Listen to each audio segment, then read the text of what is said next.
नमस्कार दर्शक बंधु पूर्व पक्ष प्रस्तुत देश दर्पण को आपण मानकु मु परशुराम दास स्वागत करुछि।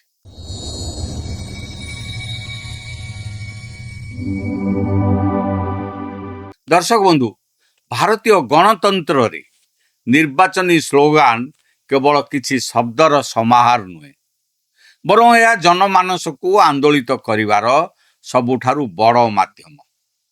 जदि गोटे स्लोगान लोकों हृदय को छुई जाए तेबे गोटे साधारण राजनैतिक दल मध्य क्षमतार शीर्ष रे पहुंची पारे। अन्यपटे जदि से स्लोगान विफल हुए किंबा विरोधी स्लोगान अधिक प्रभावशाली हुए तेबे बड़ बड़ साम्राज्य भुसुड़ी पड़े। आमे जदि इतिहास को देखिबा तेबे कांग्रेस एवं तत्कालीन जनसंघ मध्य चलीथिबा लड़ाई रे गोटे स्लोगान खूब प्रसिद्ध थिला। जनसंघर निर्वाचन संकेत दीप थिबा समय कांग्रेस स्लोगान देइथिला, इस दीपक में तेल नहीं, सरकार चलाना खेल नहीं।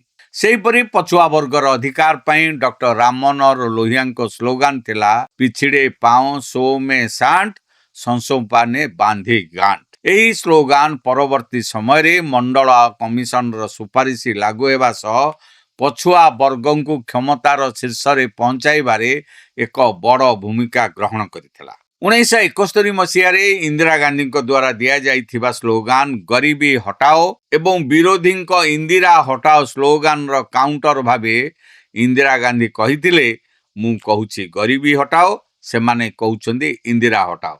यह जनतांक हृदय को एभली छुईथिला जे 1971 रे निर्वाचन फलाफल इतिहास पालटी जाइथिला।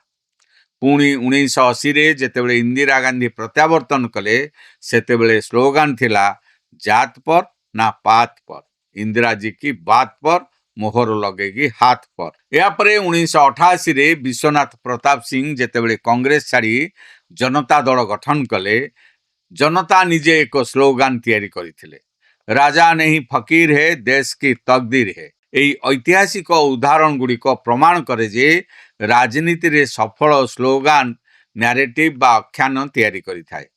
सेहीपरि 2004 रे बीजेपी इंडिया साइनिंग स्लोगान देइथिला, किंतु यह मतदाता को आकृष्ट करिवारे विफल होइथिला। 2024 रे बीजेपी हर हर मोदी घर घर मोदी स्लोगान देइथिला। परवर्ती समय रे मोदी है तो मुमकिन है स्लोगान देइछि। गत निर्वाचन रे बीजेपी स्लोगान थिला, अब की बार 400 पार, किंतु विरोधी दल माने प्रचार करथिले जे जदि बीजेपी 400 पार करि जाए तेबे संविधान बदली जिवो, जा फल रे मतदाता माने बीजेपी को तो सबुठारु बड़ दल भावे निर्वाचित कले, किंतु बहुमत देले नहीं। केवल जातिगत समीकरण बा फॉर्मूला तैयारी कले निर्वाचन जीति हुए नहीं। जदि सेही फॉर्मूला को एक सहज एवं प्रभावशाली स्लोगान रे रूपांतरित करा जाय न पारे। गुजराटर पूर्वतन मुख्यमंत्री माधव सिंह सोलंकी एक प्रसिद्ध फॉर्मूला तैयारी करथिले, जार नाम थिला खाम।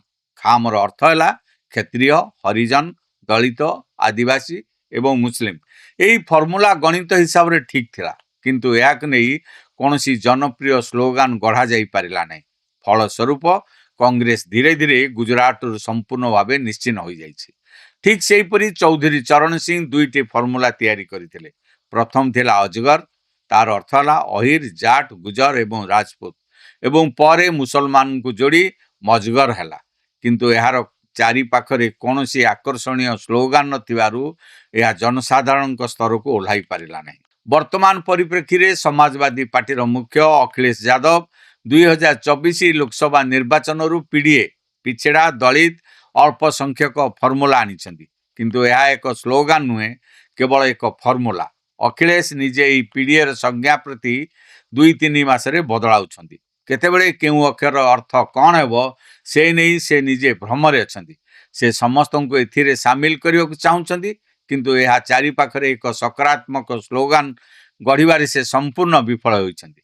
यह ही समाजवादी पार्टी सबुठारु बड़ दुर्बलता। अखिलेशंकर एई पीडीए फॉर्मूला को काउंटर करिबा पई उत्तर प्रदेश रे बीजेपी तैयारी करिछि नुआ स्लोगान। सेही स्लोगान टी मध्यम पीडीए, यार अर्थ हेउछि फिर डराएगा अहिर, किंतु एई स्लोगान केते दूर काम करिवो ତାହା ଆଗାମୀ ନିର୍ବାଚନରେ ଜଣାପଡ଼ିବ। ଏବେ ଆସନ୍ତୁ ଆମ ଓଡ଼ିଶାକୁ। ଓଡ଼ିଶାରେ ବିଜୁ ଜନତା ଦଳ ଗୋଟିଏ ବଡ଼ ସ୍ଲୋଗାନ ଦେଇଥିଲା। ତାହା ଥିଲା ବିଜୁ ଜନତା ଦଳ ଲୋକଙ୍କ ବଳ। ଏହି ସ୍ଲୋଗାନ ମାଧ୍ୟମରେ ବିଜୁ ଜନତା ଦଳ 25 ବର୍ଷ ରାଜ୍ୟରେ ଶାସନ କରିଛି। ବିଜୁ ଜନତା ଦଳର ଏହି ସ୍ଲୋଗାନକୁ କାଟିବା ପାଇଁ ଗତ ନିର୍ବାଚନରେ ଭାରତୀୟ ଜନତା ପାର୍ଟି ଓଡ଼ିଆ ଅସ୍ମିତା କଥା କହି ବିଜୁ ଜନତା ଦଳକୁ ହରାଇ ଦେଇଛି। ନିର୍ବାଚନରେ ରାଜନୈତିକ ସ୍ଲୋଗାନ ସମ୍ପର୍କରେ ଆପଣମାନଙ୍କର ମତାମତ କ'ଣ? ଆମକୁ କମେଣ୍ଟ ବକ୍ସରେ ନିଶ୍ଚୟ ଜଣାନ୍ତୁ। ଭିଡ଼ିଓଟି ଭଲ ଲାଗିଥିଲେ ଏହାକୁ ଲାଇକ୍ କରନ୍ତୁ, ବନ୍ଧୁମାନଙ୍କ ସହିତ ଅଧିକରୁ ଅଧିକ ସେୟାର କରନ୍ତୁ। ଆଉ ଆମ ଚ୍ୟାନେଲ ପୂର୍ବପକ୍ଷ ପ୍ରସ୍ତୁତ ବିଶ୍ୱ ଚକ୍ରବ୍ୟୁହ, ଦେଶ ଦର୍ପଣ ଓ ମଇଦାନକୁ ସବସ୍କ୍ରାଇବ୍ କରିବା ପାଇଁ ଭୁଲନ୍ତୁ ନାହିଁ। ଆଜିର ଏହି ସ୍ୱତନ୍ତ୍ର ରାଜନୈତିକ ବିଶ୍ଳେଷଣରେ ଏତିକି। ଆଗାମୀ ଅଧ୍ୟାୟରେ ଏକ ନୂଆ ପ୍ରସଙ୍ଗ ସହ ପୁଣି ଦେଖାହେବ। ସେ ପର୍ଯ୍ୟନ୍ତ ମୋତେ ବିଦାୟ ଦିଅନ୍ତୁ। ରହୁଛି, ନମସ୍କାର। ମନ କହୁଛି କିଛି ନୂଆ କରିବା ପାଇଁ, ହେଲେ ପାଖରେ ସମ୍ବଳ ନାହିଁ। ତେବେ ବ୍ୟସ୍ତ ହୁଅନ୍ତୁ ନାହିଁ, ମଧୁଲିକା ଏଣ୍ଟରପ୍ରାଇଜେସ୍ ଏବେ ବୁଝିବ ଆପଣଙ୍କ ମନ କଥା। କ୍ଷୁଦ୍ର ଶିଳ୍ପ ଠାରୁ ନେଇ ମଧ୍ୟମ ଶିଳ୍ପ ପାଇଁ ସୁଲଭ ମୂଲ୍ୟରେ ଯୋଗାଇ ଦେବ ସମସ୍ତ ପ୍ରକାର ମେସିନ ଓ ର ମ୍ୟାଟେରିଆଲ, ଯାହାକୁ ନେଇ ଆପଣ ସହଜରେ ଆରମ୍ଭ କରିପାରିବେ ନୂଆ ଏକ ବ୍ୟବସାୟ। ଅଧିକ ଜାଣିବା ପାଇଁ ଆଜି ହିଁ କଲ୍ କରନ୍ତୁ।